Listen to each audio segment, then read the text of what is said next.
Type your text. Open the Pathfinder. Click on the striped icon, and select Make Compound Shape. Open the Appearance panel. Select the fill. And duplicate it. Make the top fill white.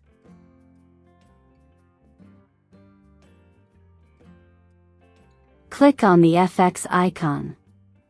Path. Offset path. I use an offset of 10 pixels and I make the joins round.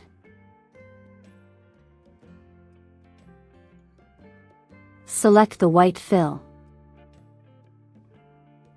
Click on the FX icon. Distort and transform. Transform. Move 2 pixels horizontally and vertically. And make one copy.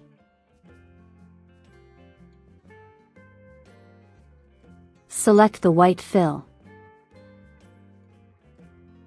Click on the FX icon. Pathfinder. Minus back. Place minus back below transform. You can edit the text while keeping the effect. And that's how you add highlights to your text.